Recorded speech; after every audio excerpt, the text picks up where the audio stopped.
Billiken fans, welcome back. It's Zach Miller and Peter Hale.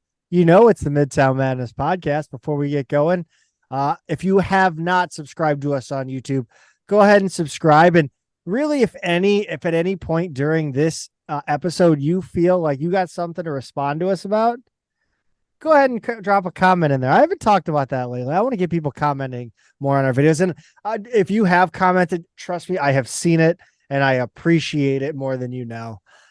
It's season 4 of the Midtown Madness Podcast. And we're, of course, brought to you by Two Men in a Garden. Peter, we're not gonna sell anybody a subscription service to some meal prep kit that we're not going to tell you it's cheaper for you. And really it's just not. No useless subscription services on this show. We're only here about Two Men in a Garden salsa. It's local. It tastes amazing. They've got all the flavors, no matter what your individual salsa preferences. And you can pick up their many products at local grocery stores or online at twomeninAgarden.com. And if you are a particular taste, that's where you want to go. Follow them on social media at Two Men Salsa. That's on Instagram and Twitter. Pete, we talk about practice. Yeah, it's a legendary rant from you, Zach, right? You're the originator of yes. That? Practice. Yes. Hold on. Yeah, that was my rant. Yeah. So that one was for the YouTube listeners right there. Yes. Watchers, viewers, whatever. Sorry, I cocked my hat sideways in the style of Allen Iverson, the answer. My favorite basketball player growing up. Right. I had the arm sleeve. I think I've said that a lot on the show. That and I was a hybrid between Allen Iverson and Marquis Perry in 8th grade. And yet, so you were a hybrid of Marquis Perry and Allen Iverson, but where did your career kind of top off? Like, what was 8th grade the last year of organized ball for you? Rick Majerus's playing career, less than Rick Majerus's playing career. Okay. Yeah, like an Eric Spoelstra playing career just didn't exist. Gotcha. Yeah, no, I had the cut off sleeveless, I had the cut undershirt under the jersey. So that was the marquee. Practice is underway though, Pete. First one tipped off. They don't tip off in practice, but this past Wednesday, and of course you cannot have a first day of practice without getting into a discussion of how these players are measured in height. Every year there is some sort of chicanery around the listing on our official roster versus how tall these guys actually are, how tall we heard that they were when they were coming in. So it was really funny to see Stu Durando actually acknowledge this on Thursday on his Twitter. His piece in the Post on Wednesday mentioned that Bruce is 7'1", but he's listed as 7 foot even on the roster, and that Magasa is 6'6", which matches his height on the roster, despite being touted as 6'8" or 6'9" when he first signed. And then Kellen Thames is listed at 6'5", but Ford just said the other day that he's a legit 6'7". Stu recounted when Hargrove was said to be like 6'6" and still growing when he signed, when he was a recruit, but then he's just been listed as 6'4" ever since, and he's clearly not 6'6". I don't know, Zach. It just it feels like this really. I don't remember this being a thing when I was there, and I was around Back those guys every day. day. Yeah, well, for real, I would look at the media guide and the roster and everything, and then I would actually see them, and everything was on the up and up, legit. It was never. I don't remember there being questions about any of it. It feels like when Majerus came is when we first started to question heights, and I think it's because he always under. And I don't know how much was this his influence or anyone else in the program at the time, but everyone was listed a little bit lower than what they actually were. I don't know if you want to say, well, that's without shoes. It's when they wake up in the morning. Yeah, before gravity takes. Exactly. It seemed like one way or another, his players were always being rounded down, and maybe that was a bit of gamesmanship. I don't know. But ever since then, it's just every year there's some question about somebody's height, and it cracks me up. Are you, by the way, the reason there was no chicanery under Brad Soderberg is because Soderberg's a damn saint. Well, yeah. I don't think he would have even thought to you know, would goof around with heights, but Romar didn't either, you know, when Romar was there. So I don't know what it is. Are Maybe you everybody's doing it now. if it's your call, are you under or over listing? Neither. I'm scientifically listing to the absolute height that they are. Like I'm So not you're going going either direction. centimeters. No, I'm not going. Maybe I put it by the inches, just you know, for Okay. the scientists in the crowd. But like, no, I'm or the European players. But I would list exactly to what Kilometers. I wouldn't go one way or the other. I would be. I'm too much of like a rule follower. It would bother me if I'm listing guys at the wrong measurements. See, I would go. I think under. If you're gonna do either or, I think under is the way to go. Let the Sure. guys look taller when you face off in person. Yeah, if I had to pick one of those two, but I think I would still go with the right answer, the honest answer. Yeah, how do you feel about kind of the video? I guess Ford's interview that STL today kind of released. What about that? Was there anything that stood out to you in that, or kind of how did that make you feel? You Anything? know, not really. No, I thought it was pretty straightforward. There was nothing that really jumped out at me in particular. It seemed like, you know, he was pretty fair, pretty realistic about everything. Was this the interview where I think it was not this interview, the one you're referring to, but maybe later, where he said their goal is to win 25 or 26 games this season? Yeah, I heard that. I'm really, when I talk about the video that came out, like I'm kind of meshing it all Okay. together, kind of So because conflating all of the media presence in the past week or so. it doesn't yeah, anything that's come out about practice. Yeah. Yeah. Okay. So that's really the thing that stood out to me the most. But in the 4 or 5 minute video, he did with it that I guess that was posted on the Post Dispatch. No, I thought it was good. I thought everything was fine. He seemed fair. I think maybe the thing that stood out the most is the guy who has the most uncertainty right now, and that's Brad Azuero. He pronounced it a little differently. Was it As a Weiro. as a Wero? Yeah, there Uh, was it was some one of the Dude, vowels he's was from Kentucky. Like he pronounces everything differently than okay. most Okay, people. maybe I shouldn't be sweating that too much, but regardless, he said he's dropped like 30, 34 pounds, something like Which that. is preposterous. Well, I mean, Brad's a big guy. Like watching Yeah. video of him, it was like he was a thick dude. I don't. It's not like he's a beanpole now all of a sudden. So maybe he had 30 pounds to shed. But I was impressed that Ford said he was about as competitive and serious and ready a player as he's ever had come in new. Really impressed by that. So hey, I hope against hope that he's going to get that waiver, but I'm not counting on it this year. And if not, it sounds like of the other bigs that Bruce is the guy who's most ready to go. Yeah, I want to talk well, actually there is one more little note. By the way, actually I want to get back to that 25, 26. Were you surprised that he said 25, 26? A little bit, yeah. I wouldn't have expected him to give a number at all, you know, because think about how much people have really snapped back at Chris May over the 20 win comments from last season, saying, hey, we had another 20 win season. That's a successful season. And a lot of other people have just said, no, no, no, no, no. 20 wins does not, in the context of where we are in this league today, 20 wins doesn't really mean anything. I was surprised to hear him give a number. And it almost to me sounds like a direct response to that, because quite frankly, Zach, and I didn't have time to sort of break it down. But if we win 20 games this season, we're probably around 140, 150 in the net rankings. 20 wins doesn't really get us within sniffing distance of the NIT. We have to win more than that, you know, to actually be a viable postseason team. So for him to say 25 or 26, it's like, okay, yeah, now we're talking. You know, that's a postseason team. So I like that. I was impressed by that.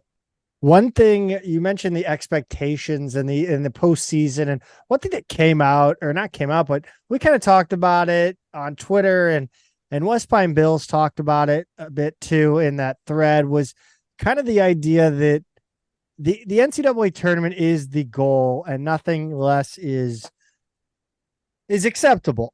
And some fired back at that, and said that it wasn't really fair with this team. And I wanted to get your take on expectation this season versus expectation of the program as a goal, and how, in my mind, that because you didn't, your goal is obviously, or at least I believe the goal is to make the NCAA tournament once every 4-year cycle. That's kind of an antiquated goal now. I think for a lot of programs, just because of the turnover and how quickly you can revamp your roster. But I wanted to get your take on expectations on a macro level, and whether you think that last year's goal should apply to this year because it was not achieved. Whether I think it should apply or not, Zach, that's a tricky question, just because it's so many new players, right? I mean, it's a completely different team, different schedule. I think the landscape in the league is honestly kind of the same. It's a very winnable league, and I think that's what everybody kind of looks at as like, there's your lane, right? Like, yeah, Dayton brings most guys back. They lost Kamara, they lost Mongolian Mike, they lost a couple other dudes, but like, I look at VCU is completely new, and one of their key players is not going to be ready. Didn't get his waiver. I look at the league, and there some teams are going to be better. Duquesne seems like the kind of hot pick right now to win the league. But every team in this league has to be looking up and down the league and thinking like, why not us? And so I think that part of the expectations are, or maybe not expectations, but realistic goal is there. Like, whoever wins this league this year is going to kind of feel surprising, right? There's no team that you could tell me like they're the one who win where I wouldn't be like, huh, really?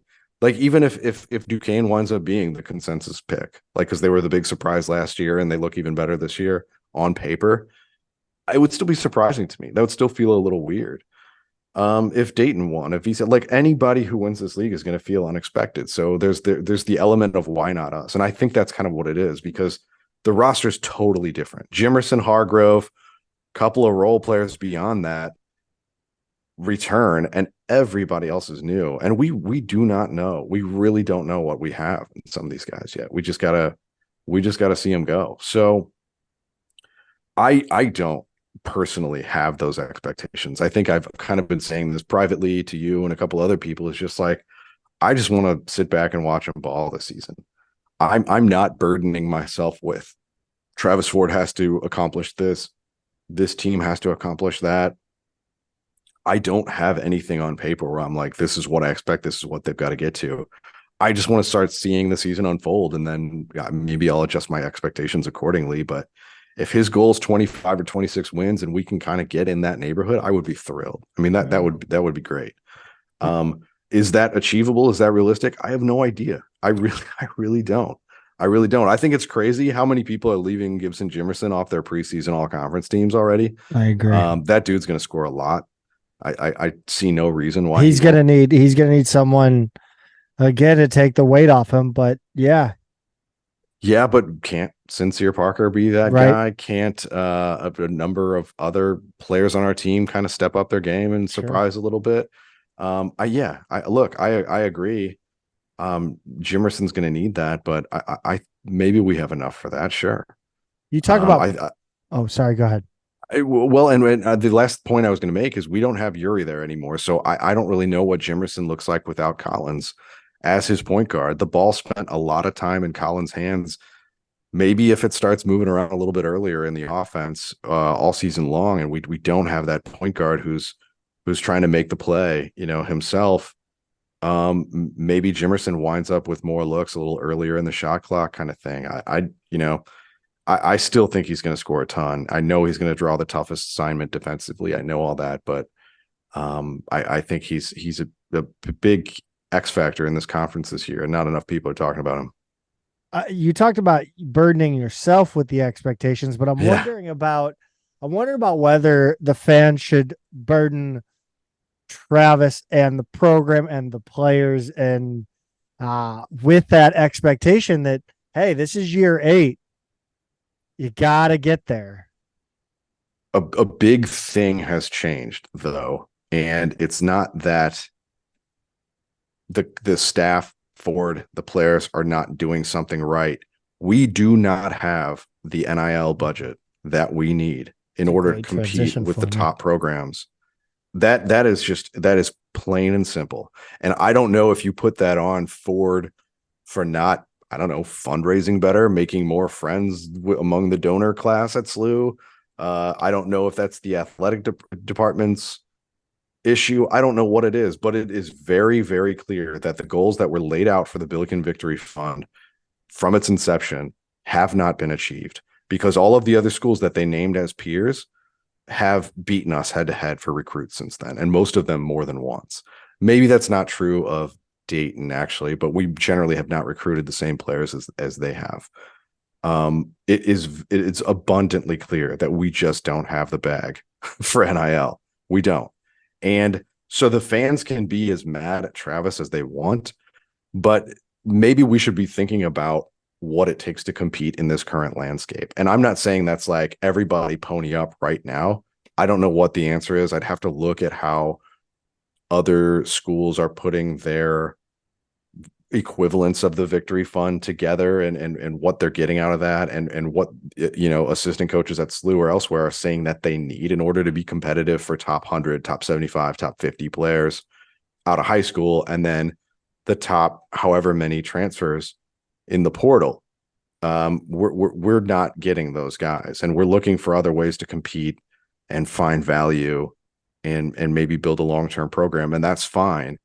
But it's just clear to me that if fans are mad at Travis and Travis alone, they're kind of ignoring the elephant in the room, in my opinion.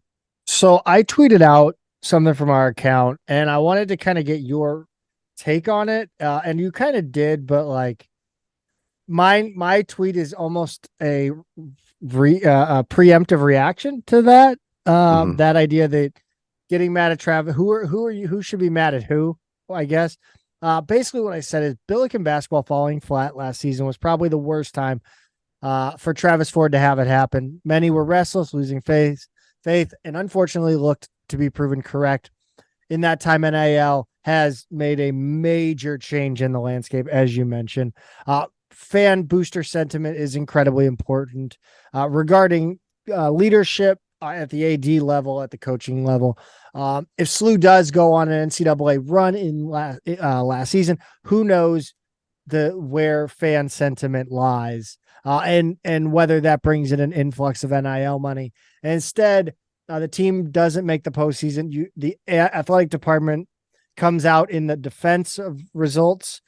So not only did you lose faith in the head coach, but the athletic department leadership doesn't have necessarily the goals that you're looking to give money for. Raising NIL is a hard sell when you don't play well a season, and in a season that you should have, and the department is endorsing it.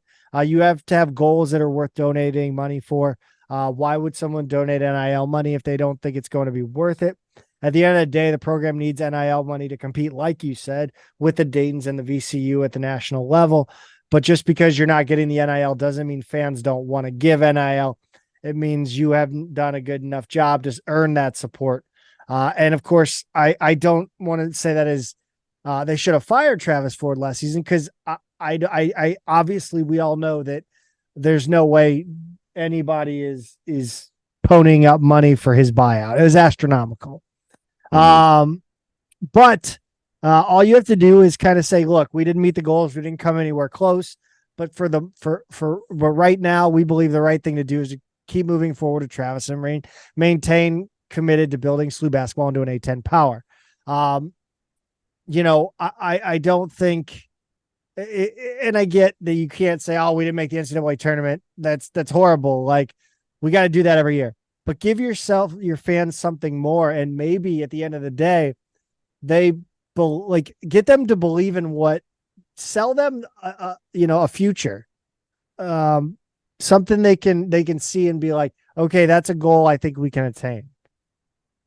Part of it is, I think you and I have a sense of they're trying to find other ways to win, other ways to be competitive without just having an NIL fund that can compete with the top programs, right? Like we know that they went international this year, for example, and that's a little bit more cost-effective way to get a certain level of talent in. I don't think there's a big downside in them communicating and them being a little more public and saying, look, we're not there where we need to be with this. If you guys want us to be there, help us out. In the meantime, here we have a plan. We're going to be competitive. This is how we're doing it. And I don't know how transparent you can be. I'm not saying that they need to like start publishing numbers of like what each kid is getting. Like that's not what I'm saying at all. No. It's more just like we're very comfortable with the people we have in our staff right now and their ability to evaluate and go get talent. And we are not able to compete for talent that is just seeking a certain dollar amount at this level or something like that. That's the reality of our situation. Again, beef up that Billiken Victory Fund if you want to land some of those names. But in the short term, here's what we're doing. Here's why I think we're going to be competitive. And in the long term, let's build this thing, you know, allow yourself this season to be willing to be surprised. Maybe we're a little bit better than people are thinking. It's that thread. I think everything in there was true and absolutely correct. And I know people responded to that in different ways. It's amazing. A completely down the middle take. Yeah. Got like wildly different reactions on both sides of it. Because it's not like you were saying fire Ford. It's not like you were saying fire May, or like there was no like conventional hot take kind of thing. It was just like a step back and like, look, here's the reality of the situation. And yeah, we're not the first people to make the point that last season, the timing of last season being kind of a failure was devastating. It really was. It could not have been. Can't wait for 7 years down the road when we do SLU what ifs. Oh my God, I know. It's always a matter of timing for this program, right? It's always a matter of timing. Romar left right when this program was on the cusp of being like a big time talent pro. Like Majerus died right as he had built something that was going to last. I mean, look, that lasted 2 years beyond, you know, that's how deep that was. It was incredible. It's so, like, why, like, how did he not get posthumous head coach of the year? Like, if it just shows you, like, had he been able to coach another 2, 3, 4 years, my God, like just think of how that would have gone differently. So there are so many ways that you look at the timing and the way timing has killed this program, and like that, the timing of that season when we had a lot of talent, when we had so much experience, when we had high expectations and a weak conference and like the ability to, and a good schedule, that had we won a few more games, we would have looked completely different heading into the conference season. So many things that you looked going into last year, like here is our way in, and it didn't happen. And yeah, again, the worst time, because the game is changing so rapidly around us. The conferences are blowing up every month. It's becoming all about NIL, and it's just like it's brutal timing. And I don't see how anyone could look at your thread and think anything other than like, yeah, it sucks. Like, we're disappointed, you know, like I can't believe like people would think that there was anything incorrect about it, you know. And I think we're in a complete, like, if NIL doesn't happen, I think we're in a completely different spot. Fans are still going to be pissed. Yeah. But I have full faith in Travis Ford to go out and revamp this roster conventionally, as if it were, if the rules were 2019. And we'll get to this in a minute, but yeah, we've been involved with a lot of recruits who haven't gone our way. And you got to think, if one or two of those does go our way, things look different going forward. But as it stands right now, we have a completely open, uncommitted 2024 class. And I mean, I don't. The amazing thing is we don't know. We have not heard any visitors. Like we have no confirmed visitors. No. And I've told you this, but like every time we have an assistant or the head coach on, and they'll be like, oh, then we had some guys on campus, and you're just like, wait, really? Like I didn't know that. You're like, who? Like I always I can't ask, they can't say, but I'm I'm willing to believe that we've had guys on that we don't know about, or we have guys on the way that we don't know about. There's only one visitor that I'm absolutely sure is still coming, and I think it's next weekend or very soon, maybe the weekend after. Williford is the recruit. I think he's out of Vegas, Southern California is where he's playing right now. But other than that, yeah, I don't know who else is in the pipeline. But as of right now, no, I'm not aware of any visitors, and none that I can confirm anyway. I just want to take a moment to appreciate. We talked about the roster turnover. Mm-hmm. There are more players on this roster that have Billikens as their picture than their actual picture. Yeah. I think there's, let's see, there's Steph, Svet, Bruce, Alex, Abu, Mike, Tim, Georgie, Bradley, Sion. I didn't count as I was saying that, but that's a lot. Haven't had pictured it yet. Also, that Abu, that's the shortened name, really bums me out because I was excited for the boob. Yeah, that was a pipe dream. Also, reading this roster has to give Guy Phillips nightmares. He's screwed this year. He's going to retire during the first exhibition game. If it turns out that recruiting all of the international players ends up in Guy Phillips' retirement, consider the hiring of Chris Harriman a success even before this team steps on the floor. The law of unintended consequences. Absolutely. Speaking of international, Steph Van Bussel hasn't practiced yet, still nursing a foot injury. Now, he said he's about 3 weeks away. He's out of the boot so I swear to God that at some point in the interviews, Travis Ford said that he was out there working out, but he wasn't fully practicable. That might be the distinction, right? Like if he says he's 3 weeks out, he might mean from full contact practice, like every drill, right? It could be that he's doing other things, the running, working out, whatever else strength and conditioning that he can do at this point, without putting full game speed force on his foot.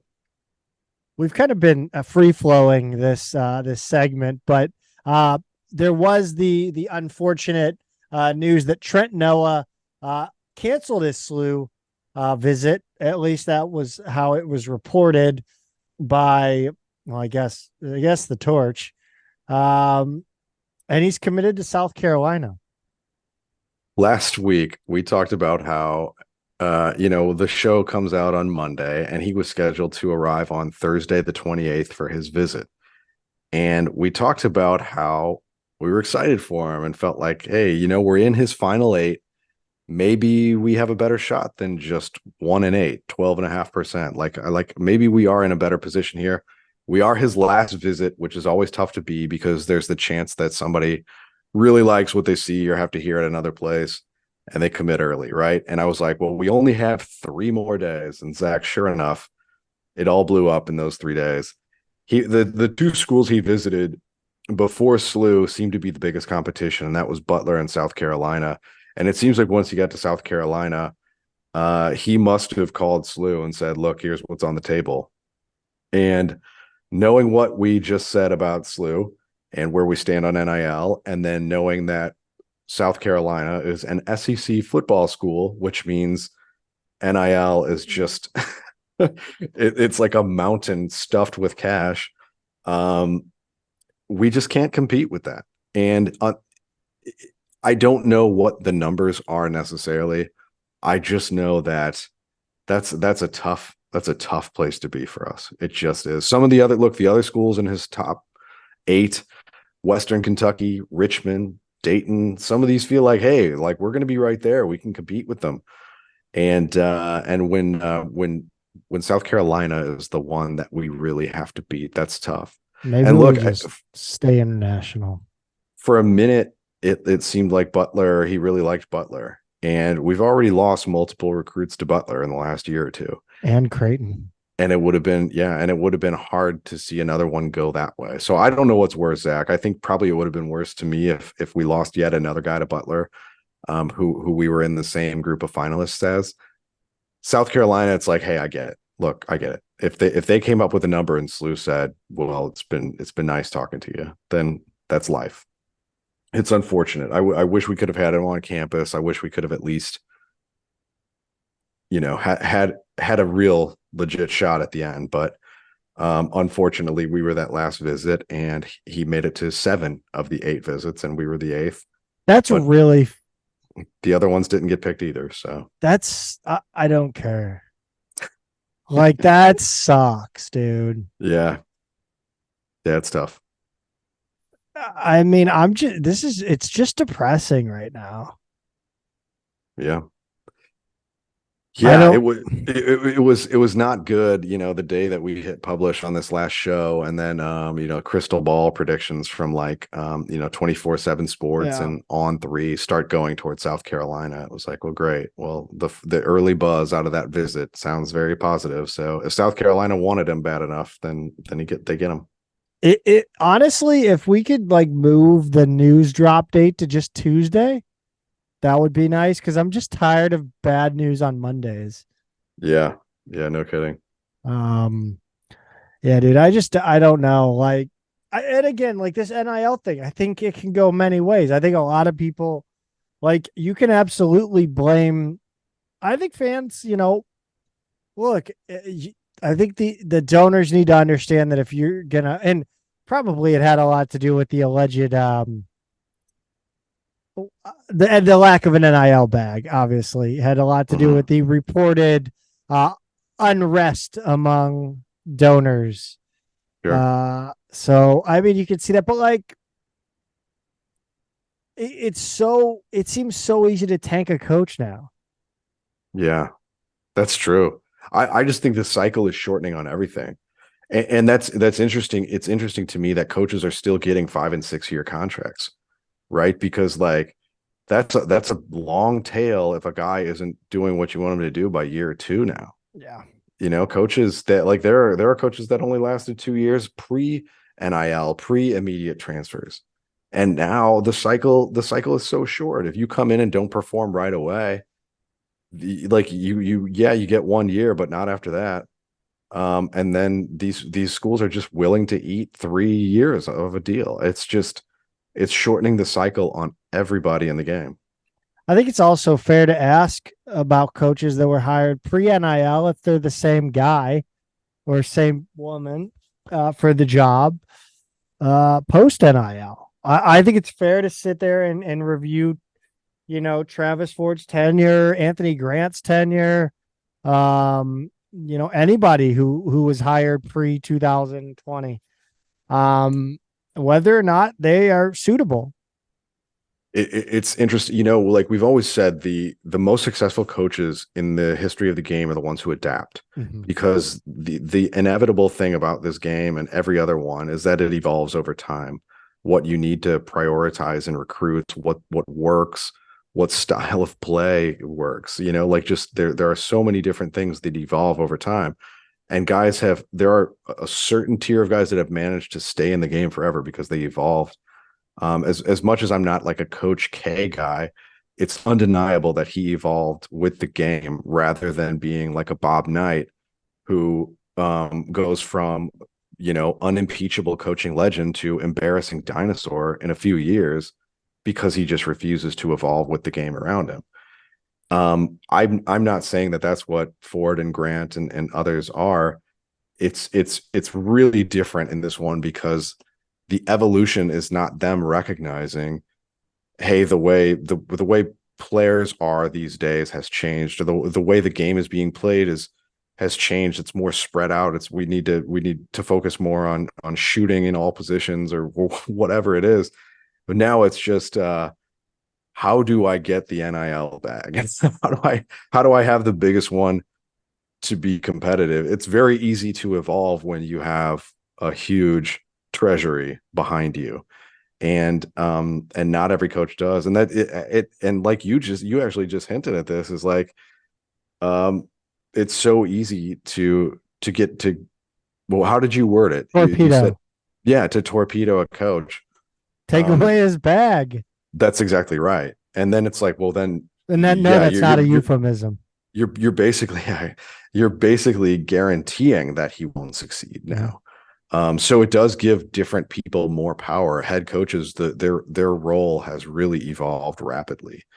I don't know. I don't necessarily know what the answer is there, because a big part of me feels like, oh man, it's not really their fault. Like, we just had getting back into timing, we just had 20 of our top donors each give $1 million to build a building. And I think the building's great and it's nice to show to recruits, but it's hard for those recruits then to go on another visit where the campus might not have a building like that, but they're saying, hey, we can give you this much money per year for 4 years if you stay here or whatever. And SLU goes, well, we can't really do that, but like, look at this building. It's really nice. Like, you check out these chairs you can study in. Right. So I think the building's actually going to wind up being a much bigger selling point for the sports where NIL isn't really a big piece of the recruiting pie. Which seems like, and again, we cover these sports like religiously, like we do, but it does seem like it might be. And again, this building was planned before NIL. Yeah, no, I know it's timing. But we also talked about culture when we had this an NIL related conversation 4 or 5 months ago. We talked about culture, and it seems like SLU has a culture of donor that, it's a smaller place. We don't have as many donors, but we do have a lot of high dollar donors. And it just seems like they're the kind of people who would rather do something that's a little more institutional, a little more traditional, a little more old money, so to speak, as opposed to just coaches going, hey, give me more money. Or I guess coaches can't do it, but whoever runs you need to give this third party more money so that our coaches can recruit better players and therefore win more games. I think there's just I think the flavor of donor in our institution, for better or for worse, that's just not as appealing as we each give a set amount. We build this beautiful facility. It'll be on campus for as long as we live, and it'll be a great thing to have for all the student athletes. I think they would probably choose that again, even knowing what they know now.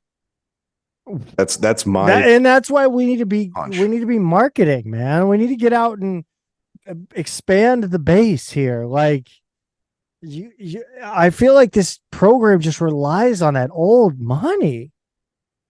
I mean, again, and I don't know exactly what we're doing to expand the donor base, but it feels like marketing the program to young families is a good way to do that. Yeah, I don't disagree. You and I both know you can build fans for life, man, if they have good experiences as kids.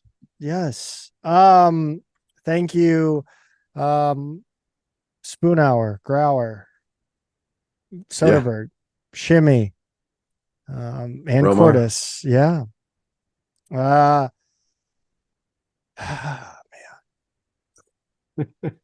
Hang in there, Zach. No, I'm not going to do it because we need to get into we need to have a talk about some pickles, man. And it's pickles in a couple different ways. Yeah, this seems like a natural fit in terms of promotion, but pickles and pickleball, Zach, we're breaking this right here. It's not publicly known yet, but 2 Men in a Garden and the STL Shock Pickleball Club have entered an agreement as proud partners. So you may or may not know the Chaffetz family owns the STL Shock Pickleball team and have been working now with 2 Men in a Garden. I think they're about to announce it officially this week, probably the same day that we drop this show. But we got word of this in advance. So they've got some pretty cool deals in the works, not just with them, not just with us, but they've also got STL City, a kiosk at City Park for all games. They're selling pickles and they're selling nachos that have their salsa. You guys know how the partnership with us works, but with STL Shock, they're going to be promoting each other's products, and then they're going to do a special in the kitchen segment to be sponsored by the Kitchen Hub that will be shot at the Missouri Pickleball Club, of course, in their kitchen. So a lot of really cool things, new partnerships going on with Two Men in a Garden Salsa.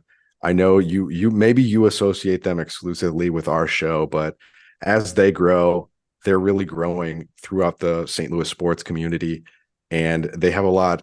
As much as we like to think our humble little show is big time, they're getting more big time out there. I mean, STL City, that one really surprised me. I thought that was awesome. So twomeninagarden.com, go check them out, and check out their social media too, to kind of see how these partnerships evolve and everything that they're doing with them. Yeah, definitely go do that. And it looks like the Shock moved down to the challenger level. They were in the top level of the league, but interesting. Women's basketball practice is underway. Well, man, I hate it because I just forgot that I wanted to bring something up to you about men's basketball practice, because you mentioned why not us? Mm-hmm. And you mentioned that as a rallying cry, and it was in 2019. But this season, they're going with Relentless on the back of practice jerseys. What do you think? I like it, honestly. Yeah. I like that. Yeah, that's on the practice jerseys. If I'm below the number, right? Mm-hmm.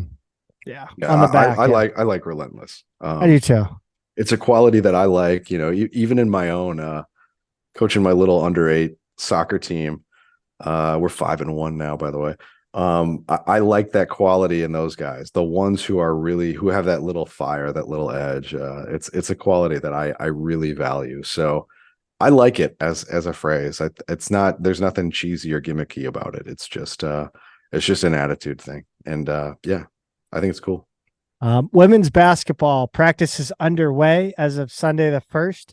And they have kind of a strategy. I wouldn't call it a rallying cry because I don't know. Yeah, it's definitely kind of a not a mantra. Call it a mantra. Well, I don't think I'd even say that. It's one quote that was at the end of the article that showed up in STL today. The post. I don't know what the print version even looks like anymore, but the takeaway was 2 words: legal physicality is kind of how they want to improve their defense. And that, of course, that's what got pulled and put in the headline. And basically what they're trying to do here is, how can we step up our game defensively, within the boundaries of what's going to be called and not be called. And I'll kind of skip down a couple bullets, Zach, to the inspiration for this. Markavia Shavers is going to be the starting center.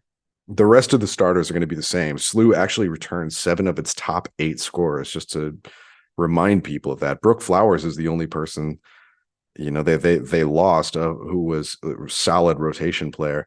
So they're trading her height and length, because Shavers is about 6'2" and Flowers was more like 6'5", for a lot more physicality. And until it said, there just really aren't many players like her in the league. So they're trying to prepare her to have a lot of fouls called on her. They're like, it's just going to happen like that. There's going to be a lot of contact that goes through her that's going to get called and probably shouldn't be. So they're trying to figure out how they can be as physical as possible around her defensively and still not get into foul trouble, not get her into foul trouble, not get into foul trouble as a team. So legal physicality is how Tillett put it. But I thought that was good. And they're not just trying to step up their defense that way. She had 2 assistants break down every scoring play by their opponents last season to look for trends. So one started at the beginning of the season and one started at the end. And they're basically just going game by game, opposite directions. And then they're having film sessions with their players to sort of say, here are the trends we're seeing. And she said it's been really interesting to see their perspectives, especially because they're going opposite directions in the timeline. So it really seems to heavily be about defense this year, Zach. It's for a team that scored a lot more last year than they did the year before. They realize that defense is kind of where they can make a difference this season, especially because I think they do expect to score just as much, if not more, this year. You're on mute, buddy.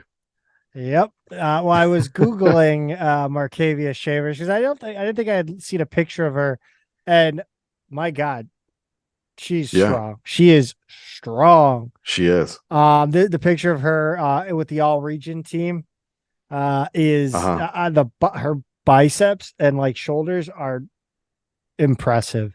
And think about the A10 last year. We did not run into many players like that. No, like certainly Brooke was always going to be on the lean side, of a matchup. But then again, we weren't going up against that kind of size. Yeah, no, she's going to definitely bring the strength this season. That's for sure. They talked about, getting tougher too, Pete. Yeah, one of the things, and Coach Tillett has done this with teams in the past at her previous stops, but they did Marine Corps training sessions. And the last one this week, they got up before dawn. It was still dark outside. I remember seeing the social media posts like, good God, like they are really putting Oh, come on. Getting up before dawn. No sweat. Yeah. You, man. Okay. We just have we have different lifestyles. Lifestyles. To me, that's like, I get up before dawn if a kid is like forcing the issue. But anyway, the idea is to get tougher and to be a better rebounding team. For as much height as Brooke had, last year we just were not a strong rebounding team, just period. And so they're looking to change that this season. And I think that's a huge factor. So they did this Marine Corps training session. And I thought it was interesting that her response was they responded really well to these training sessions. Like the way Tillett put it, and just like her phrasing of legal physicality, she has a way with words that you can tell she comes from like teachers and coaches and stuff like that. She just words things unusually, but always kind of smart sounding. And she said it was hard to get them to frustration. Like I think the way I didn't read that right at first either. Yeah. Yeah. We can't get them to frustration. Like it's the way I saw it was thinking about the movie Miracle, the scene after they lose to Norway or whatever, where he skates them, the bag skate. Was that again? Yeah. Again? Yeah. Called a bag skate. Yeah. But yeah, no, like that's kind of what I'm envisioning is, push them to their absolute limits. I know how hard to push them, Craig, is what he said in that. It just feels like they're doing everything right because like last season they're the unexpected tournament team for the first time in program history. And rather than just hope that the good vibes carry over, it's more like we are going to diligently, ruthlessly go after our shortcomings last season. Our defense, our rebounding was not good enough. We are going to go after those hard. And really, yes, we're going to continue to evolve the offense, right? But we know we can score. So we need to stop teams. We need to get rebounds. And it's just been really impressive to me, everything that they're doing. And I love the toughness training. The team building, the mentality, everything seems to be pointed in the right direction for this program. They do, however, have the burden of expectations this year, right? Because they lost a lot in the non-conference last season and even in the early conference going. And that's the way that the back half of the season went. They're going to be expected to keep that going, right? Like they're not going to have the benefit of being able to win 4 or 5 non-conference games. They're going to have to win a lot more. So expectations are definitely higher when you make the first tournament in program history and bring back 7 of 8 of your top scorers. We're getting closer and closer to November because it's been 45 minutes or so and we have yet to get out of basketball. But we're going to do it now. And men's soccer draws with number 9 Missouri State on Wednesday the 27th. And as much as you can look at that second half and say, yeah, we deserved a draw. I think the Billikens would have liked to come away with 3 points in this one. Which is funny to say, Zach, because I'm going to just fast forward to the stats here. Shots were 14-4 in Missouri State's favor. Shots on goal 6-3. They had 4 corners to SLU's 1. I kind of feel like here's another one on paper where, just like that VCU game, SLU's coming away with a tie in a game where they were really outshot, maybe didn't create nearly the same amount of opportunities. I don't know what, maybe we can get more into the diagnosis of that, but this team still is failing to generate shots out of its offensive attack. And maybe that's the thought process, right? Really, commit to that, defend the goal first. And if the goals come, and not try to find a way around scoring, a scoring drought, I guess. That could be. Yeah, sure. Fair enough. I'm willing to entertain anything. Any reason. It was a nice goal though in the 12th minute that put SLU on the board. It was a fantastic goal, actually. As much as it was right place, right time. 12th minute, a great goal from Diego Konings. Missouri State fails to repel a free kick. The ball found Diego about at the 6, kind of at the elbow if you're a basketball fan, who displayed an impressive amount of neck strength to generate enough pace to get the ball over the top of the keeper. And he did. He set his feet, kind of stagger stepped, and got up and just kind of used those neck muscles and got that ball over top. The ball was actually sent in by Lawson Redmond. It was against the run of play, but again, right place, right time. And we'll get into a goal like that in the next one too. Yeah, for sure.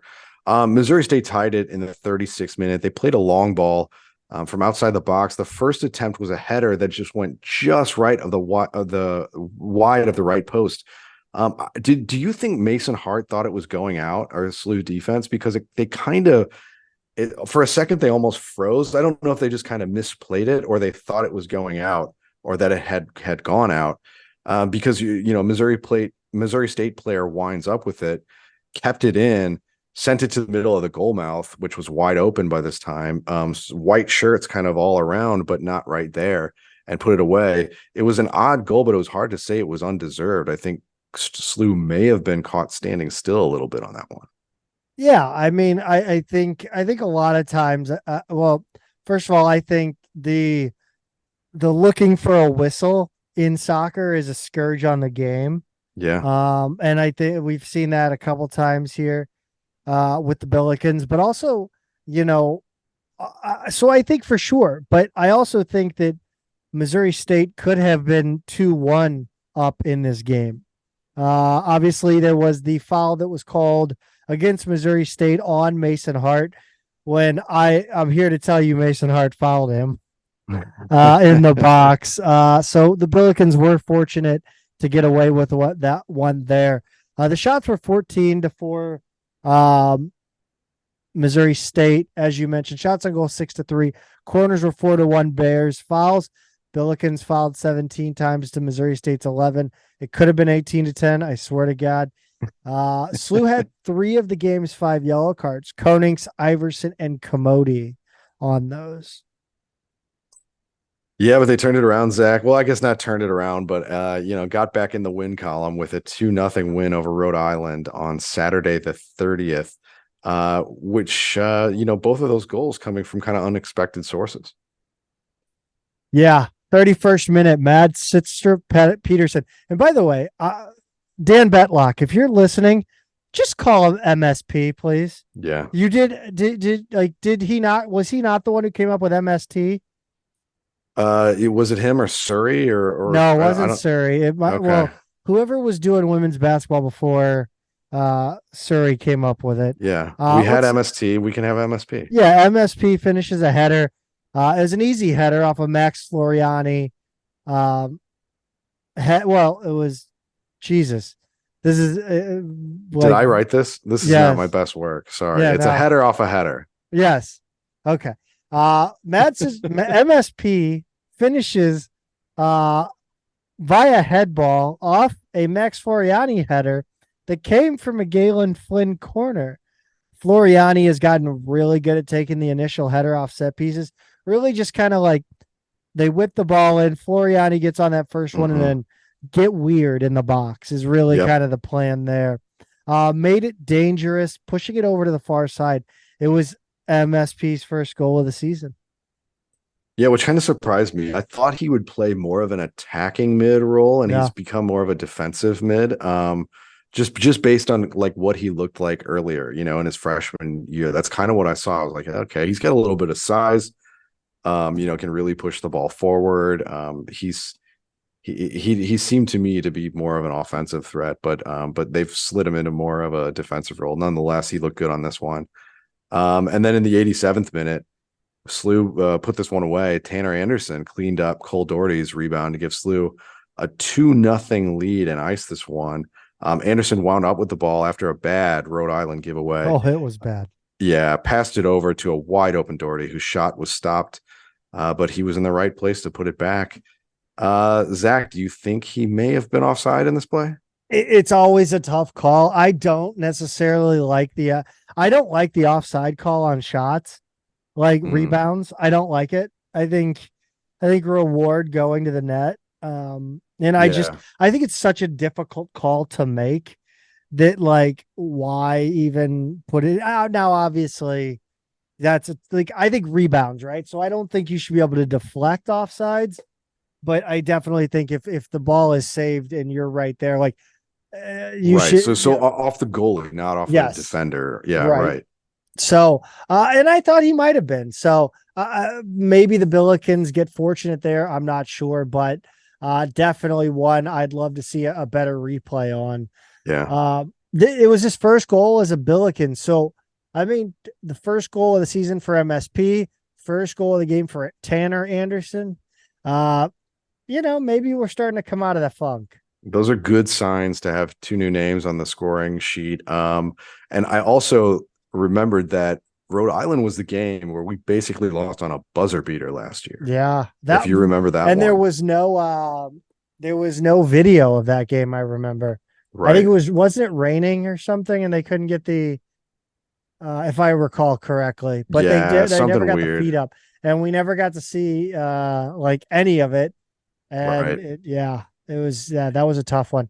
So Rhode Island's not a bad team, like you always hope for these, like there to be that one A10 matchup right around this time of the year that really gets them going, gets the confidence boost. Rhode Island's not necessarily that team, but hopefully they have that coming up.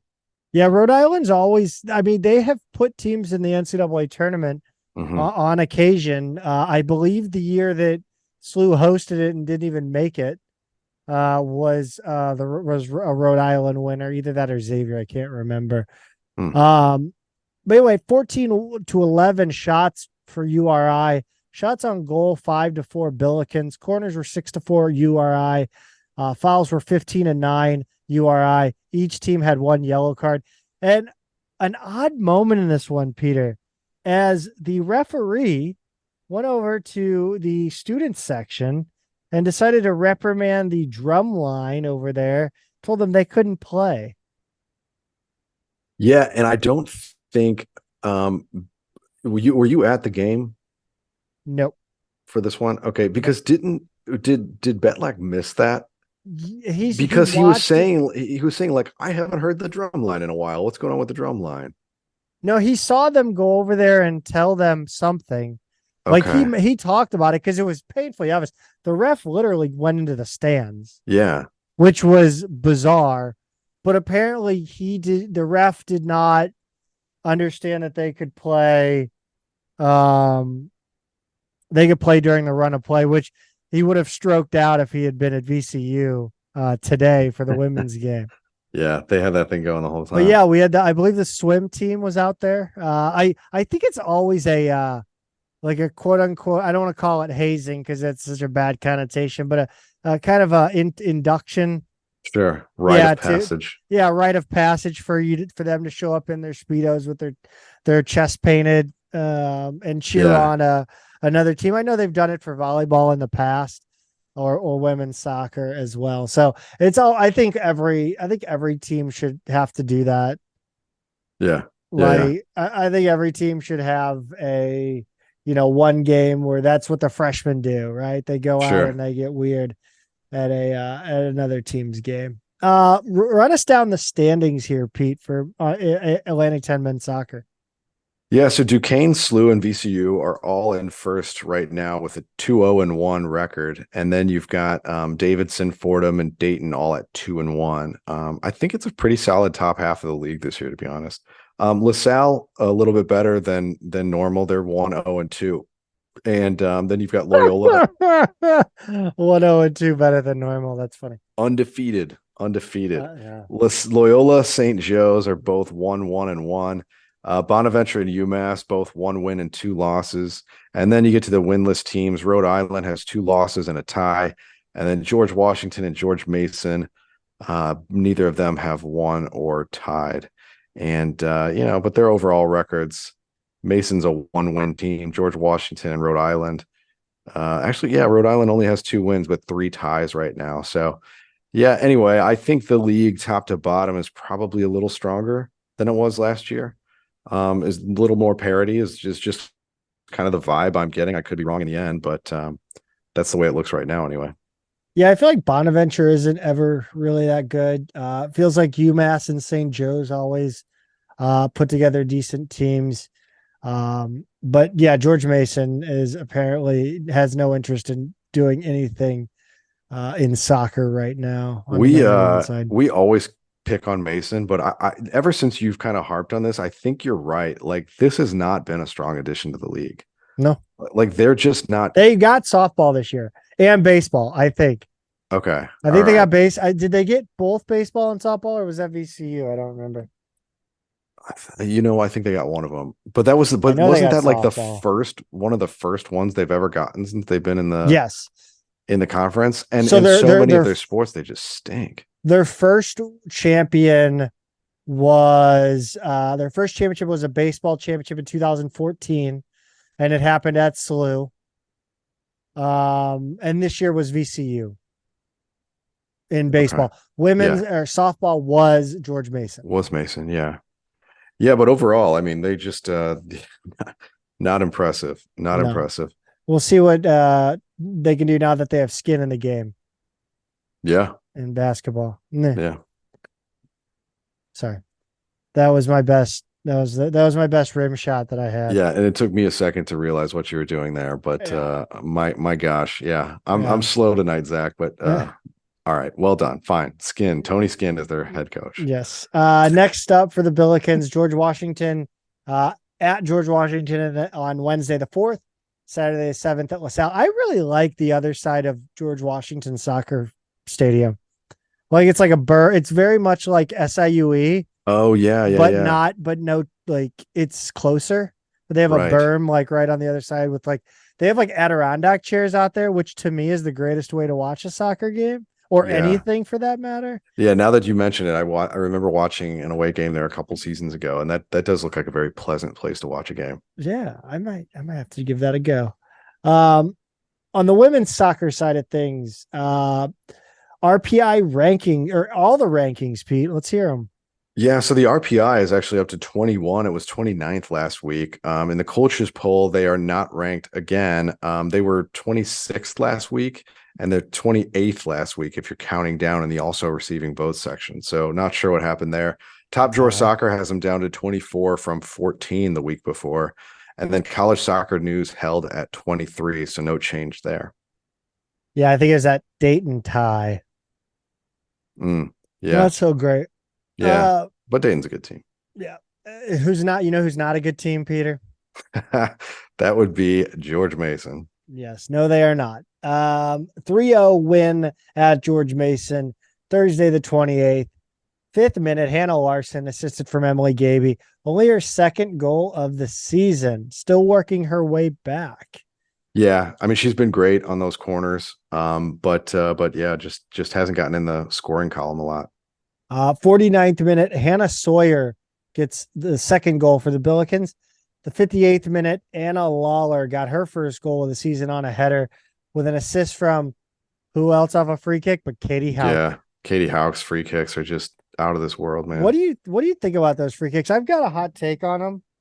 I'm not a huge fan of them in a lot of occasions, but like I like it when it works, but like when it doesn't, I just think it fails kind of spectacularly.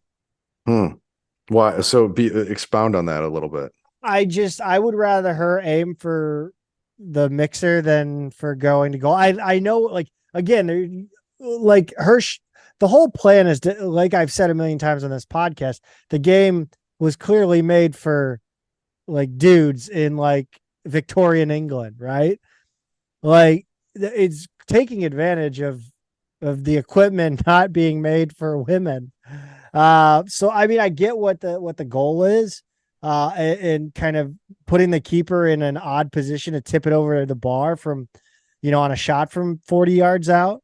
Hmm. But I don't know. I just think I would like to see more of like the stuff with you talk about Floriani getting his Yeah, head on the ball. I would like to see more of that because I think things just get really weird, especially in women's soccer in the box.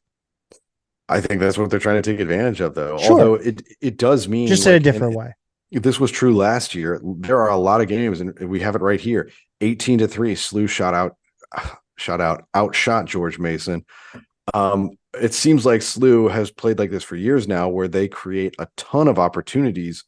It's not necessarily always the highest quality opportunities. So I think part of what you just said, they're just trying to take advantage of the fact Yeah. that things can get a little chaotic in front of that net. And maybe you don't get the best touch on it, but you get a touch on it and you force them to make a play. I think is the idea. And sometimes that winds up being an 8-0 win, like it was against Kansas City, and sometimes 3-0 against George Mason when it probably could have been 5 or 6. Yeah. Like you said, shots are 18-3 in this one. Shots on Mm-hmm. goal 7-1. Corner 6-0. Fuck, that's crazy. Yeah. Foul 16-11. Gaby got a yellow card in the 56th minute. I guess the keeper went down to get the ball, and Gaby might have dragged her knee a little bit. Yeah. A little bit. Katie Shields and Chris Allen picked up matching yellows about 30 seconds later in the ensuing verbal sparring with the ref over that play. So you get that. Got to come to the defense of your player regardless. Mm-hmm. But yeah, and like we said, Mason like fired their coach mid-season. I feel like that's unheard of in women's athletics, Yeah. especially or It'll non-rev sports for that matter. Sure. And it's a shame that, yeah, you're right. It's a shame that it's women's soccer and not like basketball or something that where you would maybe hear someone Yeah, really dig into that story. Like this seems like one of those we may never really get the full story. Like yeah. unless you're a person who's really wired into Mason athletics, you might never know, but there's got to be something going on there. But regardless, they have one win overall on the season, 0 in conference, and it might stay like that. They're not That good. that win might be a like against like a Division 2 team. Oh, that could be. I Yeah, I mean, don't I'm know. not. I'm gonna have to look into that one because I love looking up that stuff. But, yeah, Pete, run us down this Sunday. What? Oh yeah. Okay. Wait. They do have Oh, one when it was in conference. So I was wrong about oh, that. they won in Um. conference. Yeah. And I no. I I guess it got had it. to I'll be get it. GW or Davidson, who are both bad. But anyway, yeah. Let's get to Sunday. The game was a 1-0 victory at VCU in the ninth minute. Billikens get the lone goal of the game on a quick counter long ball when Gaby got going downhill and nobody was going to stop her. Once again, Zach caught on Gaby Island. I thought she may have taken her shot from a little far out, but it hit the back of the net. It was a nice left foot strike across her body into the far corner. Abby Miller got the assist for what originally just looked like a long clearance. So they covered most of the field on 2 touches. Most of the field, Miller just boots it way out. Gaby sees the opportunity, and she was flying after this ball and just it put 1 touch on it, which is rare for her. I feel like she's normally going to give it at least 1 move. But really, really impressive play there. This game easily could have ended up tied. Percelli had to make a couple saves to keep SLU in front. VCU hit the crossbar, but the Billikens also had a couple of really nice opportunities to extend the lead, including a rocket off the crossbar by Hannah Sawyer. So that was a pill.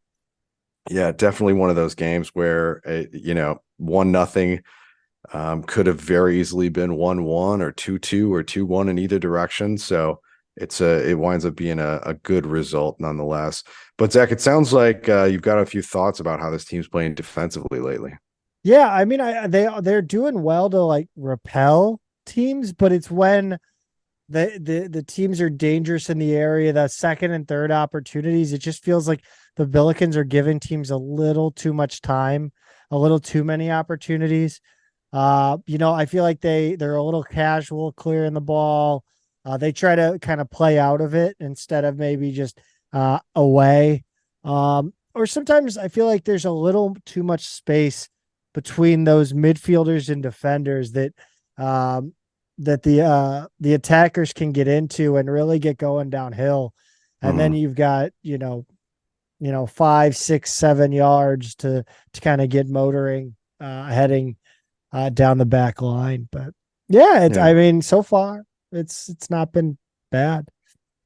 Yep. Hasn't really caught up with them yet. No, not yet. Not yet. The shots were 18-12 VCU. Shots on goal, VCU 6, SLU 4. Corners were 5-1 VCU. And SLU had 10 fouls to VCU's 8. It was mentioned in the broadcast how many goal kicks the Billiken or VCU goalie had. So I guess it kind of was impressive the way VCU avoided giving up corners in this one. Yeah. Yeah, definitely. I mean, they clearly had a strategy. But yeah, just wasn't enough, I guess. I was just thinking about how rare it is to actually see SLU women in the second spot on that shot stat, right? Like they outshoot everybody. So that clearly VCU was doing something right here, and that's going to be a game video that everybody in conference is going to be reviewing. Go ahead and run us down the standings, and then I will dig on George Mason a little bit more once you finish that. Okay. SLU is alone in first, 4-0-1 with that lone tie coming against Dayton. UMass is in second. They look pretty good this year. They're 4-1-1. They're 7-3-3 overall. LaSalle is 4-1. Dayton is 3-0-3. Kind of hard to believe that they've tied two other teams in the league. Duquesne is 2-0-3. Fordham 2-1-2. Rhode Island and St. Joe's are also both 2-1-2. St. Bonaventure's 2-2-1. VCU's 2-3-1. And Loyola Chicago's 1-2-2. Richmond and George Mason are both 1-4. And George Washington and Davidson are both 0-5-1. And next Sunday, the 8th, Zach, SLU has a full week basically to prepare for Richmond, who's one of those bottom third teams. Do I have that? Is that true? That's not true. That's not true? Oh, wait a minute. Sorry. I have no idea what date it is. Go ahead. I'll shut up. The next game is Sunday, October 8th against Richmond at Herman Stadium. I would not want to be a bottom third team in the league coming to SLU on a full week's rest for them. But that's just me. But then in the meantime, they got UMass Thursday. That's going to be a big one, though. Yeah, looking way ahead. But and hopefully, I would like to think that they're not going to overlook Richmond with a week to prepare. I don't know. Richmond did lose to George Mason, and so that's the one. Yes, this George Mason team did not played. They lost 3-0 to Old Dominion. Lost 3-0 to Appalachian State. 4-0 to East Carolina. 4-0 to University of Virginia. 4-0 to William and Mary, 3-0 to Villanova, 2-0 to Maryland, 3-0 to Iowa. They finally score a goal on September 14th. That's a little under a month without a goal. Yeah, that's bad. 4-2 loss to Fordham, 5-0 to Virginia, beat University of Richmond 1-0, get a postponed game against St. Joseph's, and then lose to the Billikens 3-0, and then go and turn around and lose to Rhode Island 3-0. Wow. So I mean, maybe there really is no story other than this coach just was, They weren't showing up to overmatched. work.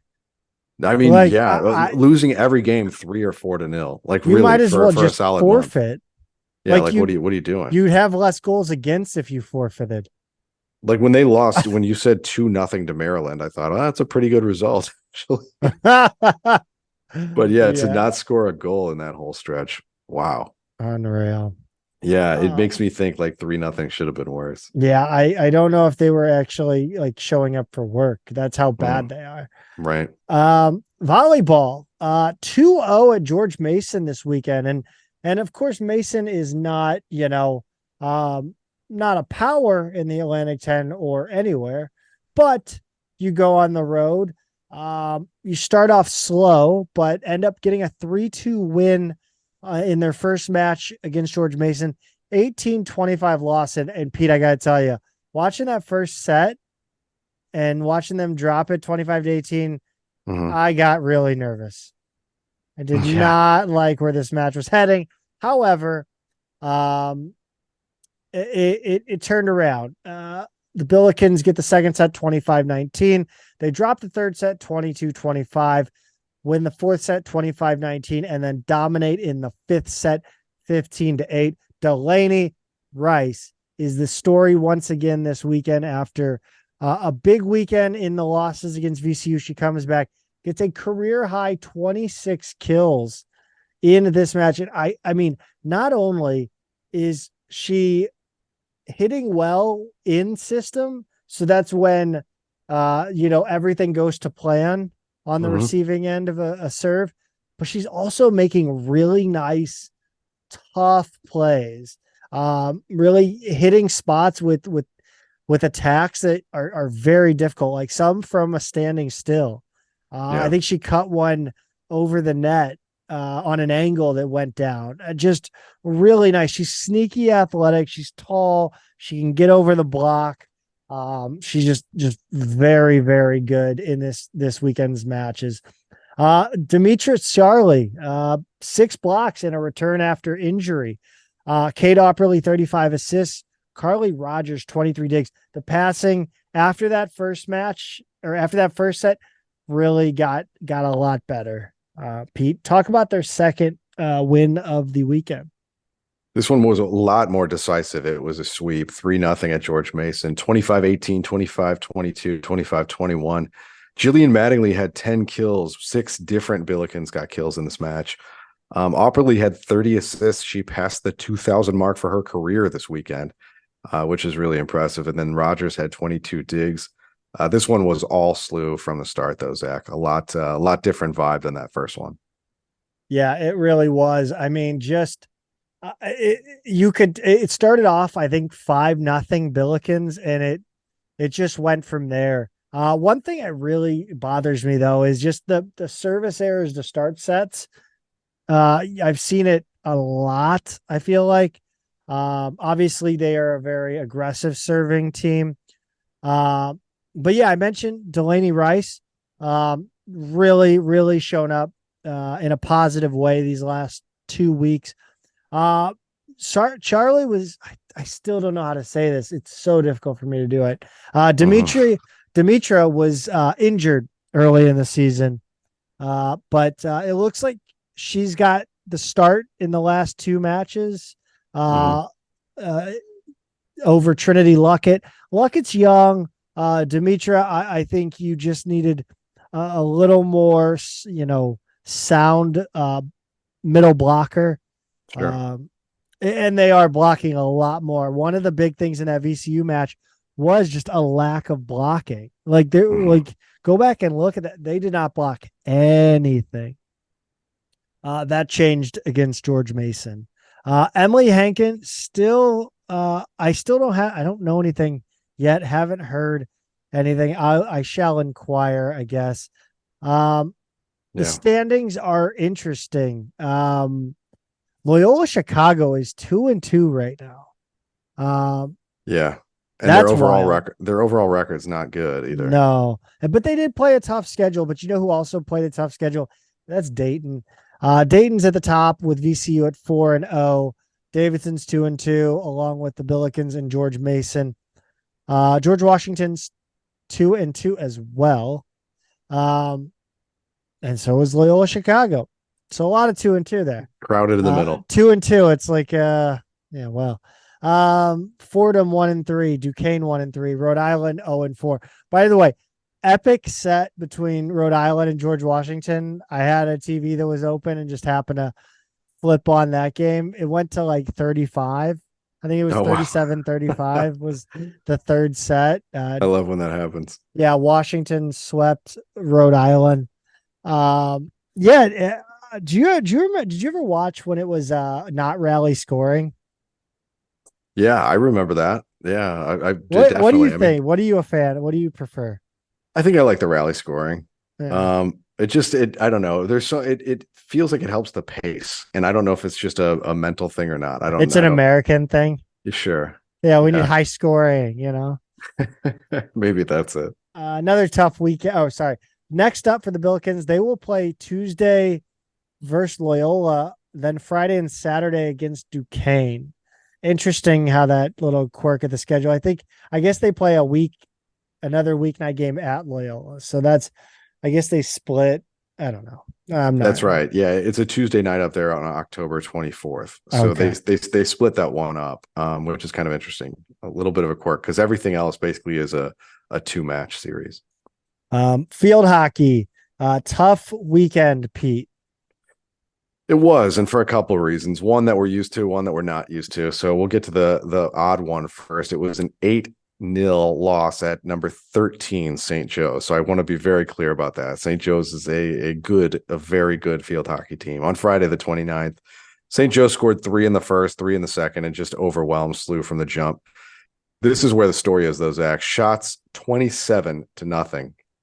Shots on goal 21-0, which honestly means SLU made 13 saves. That's not bad if you're looking for a silver lining there. SLU's kept it close this season against just basically every other team, ranked or not. But this is the first one that really got out of hand, and it just seemed like they had no answer for St. Joe's whatsoever. 2-1 loss Sunday the 1st at Long Island. The match was played at Wagner College in Staten Island. Do you remember? So we talked about baseball fields and softball fields. Long Island softball field, I think if I'm remembering, it used to be wedged in between like a parking garage and classroom building and something else. Masterful use of space. I'm going to track down a picture of that and share it on our your Midwestern's coming out there. I'd never do that either. My wife would be horrified if she heard that, but I'm going to find a photo of it and share that on our Twitter just to remind people of what we're looking at. So my point is that Long Island University, which is in Brooklyn, for the non-geographically inclined, Brooklyn and Queens are on Long Island, just the far western edge of it.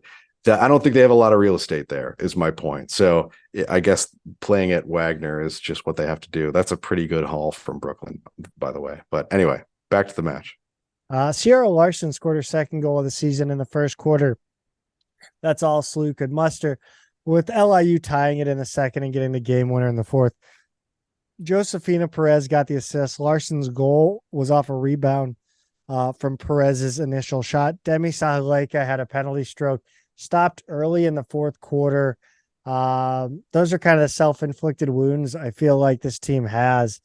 Just not converting when they need to. Like I mentioned, penalty corners, penalty stroke, just not converting. SLU outshot LIU 10-9 and had 5 penalty corners to LIU's 2, exactly as I kind of said there. Both teams entered the game with 1 win. Friday, October 6th versus VCU at Sportport will be next. Pete, Billikens went running in Chicago. Yes, they did. They had the Loyola Lakefront Invitational on Friday the 29th. Our guy, Farol Ahmed, was the top men's finisher in the 8K, finishing with 33rd overall with a time of 24:16, his new personal record. The men did finish 13th out of 16 overall. And then on the women's side, Sophia Pellegrin was the women's 6K leader for SLU, finishing 6th overall with a time of 21:18. The women finished 6th as a team. Next up, Zach, they've got the Bradley Pink Classic in Peoria, Illinois on October 13th. So it'll be a couple weeks before we hear results from them again. In the pool, the season got underway very quietly. On the 24th of the Butler duels, women defeated Butler, Indianapolis, and Bellarmine, but fell to Xavier. Emily Leonard won the 500 free, and Karis Renaga won the 200 free as well. The men beat Bellarmine, but lost to Indianapolis and Xavier. Jedrick Gamilla won the 200-meter breaststroke. They will have a home meet versus UMSL on Saturday. Oh, sorry. Home meet versus UMSL on Saturday the 30th. Men won 131.5 to 86.5, taking 7 overall events. Women won 145 to 73, winning 8 events. Next up, they will swim at the McKendree Drury double duel at McKendree on 13th and 14th of October. Yeah, and one last thing, Zach. This is kind of an unusual one, but shout out to Billikens.com user Okie Billiken. I don't know if he's a listener or not, and his real name we don't know either, but he's doing a bit of an East Coast road trip up from Jacksonville, where he's from, and seeing as many Billiken games as he can. He caught volleyball twice at George Mason. He caught women's soccer at VCU. There was another soccer game that he was trying to get to and just couldn't. He's, like I said, he's based in Jacksonville and heading back there now, but it sounds like a pretty cool trip. To work in that many Billiken games and not just doing it for men's basketball, but out there seeing everything he could. It sounds like he had a pretty good time. So I just love to see that kind of travel behavior from our fellow Billikens. Yeah, and it sounds like volleyball got out to see the women's soccer team at George Mason as well. Nice. Yeah, I love that. While they were both on campus. Pete, I think that does it for this week. In Billiken Athletics, follow us on all social media platforms at Midtown Mad Pod on Instagram and Twitter, at Zach Miller MMP on Twitter, at Peter is a tweeter. Again, thank you for listening. As always, Pete, go Bills. Go Bills.